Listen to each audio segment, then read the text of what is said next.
Pernah ngerasa nggak sih kalau tugas kelompok itu lebih sering bikin pusing daripada menghasilkan sesuatu yang brilian?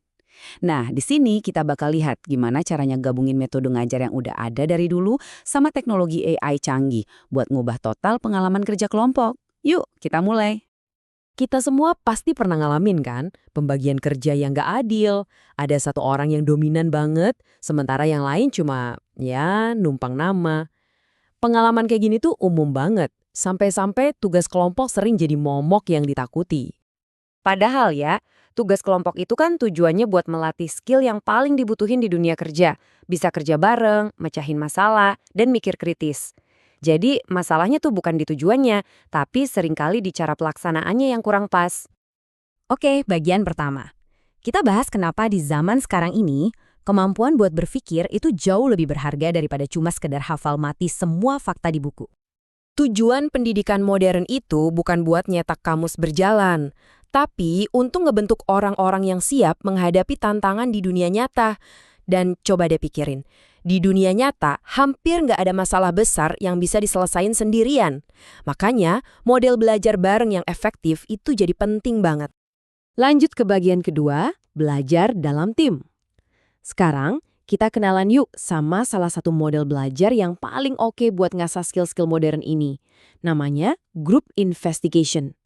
Nah, kenalin Group Investigation, atau kita sebut aja GI. Anggap aja ini jagoannya di cerita kita. Jadi di model ini bukan guru yang nyuapin materi, justru siswanya yang jadi detektif. Mereka yang pegang kendali penuh dari milih topik sampai presentasi hasil temuan mereka. Manfaat model GI ini bukan cuma omong kosong loh, tapi udah terbukti. Model ini nggak cuma bikin siswa lebih paham pelajaran, tapi juga ngasah banget kemampuan sosial mereka dan bikin mereka lebih termotivasi dari dalam diri sendiri. Wah, paket lengkap banget kan? Tapi kalau model GI ini sehebat itu, kok tugas kelompok masih sering jadi masalah?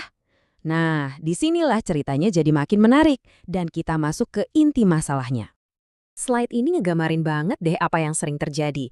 Harapannya kita punya tim yang solid, semua ikut diskusi, kerjaan dibagi rata. Tapi realitanya seringnya sih ada 1-2 orang yang dominan, kerjaan jadi nggak seimbang, dan yang lain jadi kurang berkontribusi. Saya yakin banget banyak dari kita yang langsung ngangguk-ngangguk. Setuju. Masalah-masalah ini tuh udah kayak penyakit kronis dalam kerja kelompok. Bahkan waktu kita udah pakai metode sekeren group investigation. Jadi solusinya apa dong? Bagian keempat, solusi tutor AI. Disinilah teknologi datang sebagai pahlawan tak terduga, nawarin solusi buat masalah kolaborasi yang udah ada dari dulu. Nah, ini poin yang penting banget. AI di sini bukan buat gantiin peran guru, sama sekali bukan. Justru, dia ini bertindak kayak fasilitator yang netral, kayak pelatih pribadi buat tiap kelompok, yang tugas utamanya cuma satu, memancing mereka buat refleksi. Terus gimana cara kerjanya? Simple tapi cerdas banget. Pertama, AI ini membimbing dengan ngasih pertanyaan-pertanyaan pancingan, bukan ngasih jawaban jadi. Kedua, dia memvalidasi ide-ide siswa, misalnya dengan bilang, wah itu poin yang menarik buat ngebangun rasa percaya diri. Dan yang paling penting, dia mendorong refleksi, bantu tiap anggota buat mikir, oke, peran gue di sini apa ya?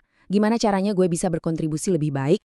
Sekarang mari kita lihat apa yang terjadi waktu metode group investigation yang udah keren ini kita gabungin sama tutor AI yang canggih. Hasilnya bener-bener di luar dugaan. Ini dia inti temuannya. Secara kognitif, cara berpikir siswa jadi lebih dalam. Secara sosial, partisipasi jadi jauh lebih seimbang. Dan yang paling keren, secara afektif, ini soal perasaan dan motivasi. Siswa yang tadinya pasif dan diam-diam aja, jadi jauh lebih percaya diri dan aktif. Di sini, AI itu bertindak sebagai scaffolding, atau semacam penyangga sementara yang bantu siswa mencapai level yang lebih tinggi tanpa mengambil alih proses belajar mereka. Jadi, ini bukan soal manusia versus AI, ini soal sinergi. Metode group investigation nyiapin wadah kerja kelompok yang bagus, dan si tutor AI memastikan setiap individu di dalam wadah itu bisa berkembang semaksimal mungkin. Oke, bagian terakhir. Mari kita mundur sedikit dan lihat gambaran besarnya. Apa sih arti dari semua ini buat masa depan kita dalam belajar dan bekerja sama? Ada beberapa kesimpulan penting di sini. Pertama, AI ternyata bisa jadi alat yang sangat ampuh buat mecahin masalah-masalah sosial yang rumit. kayak dinamika kelompok.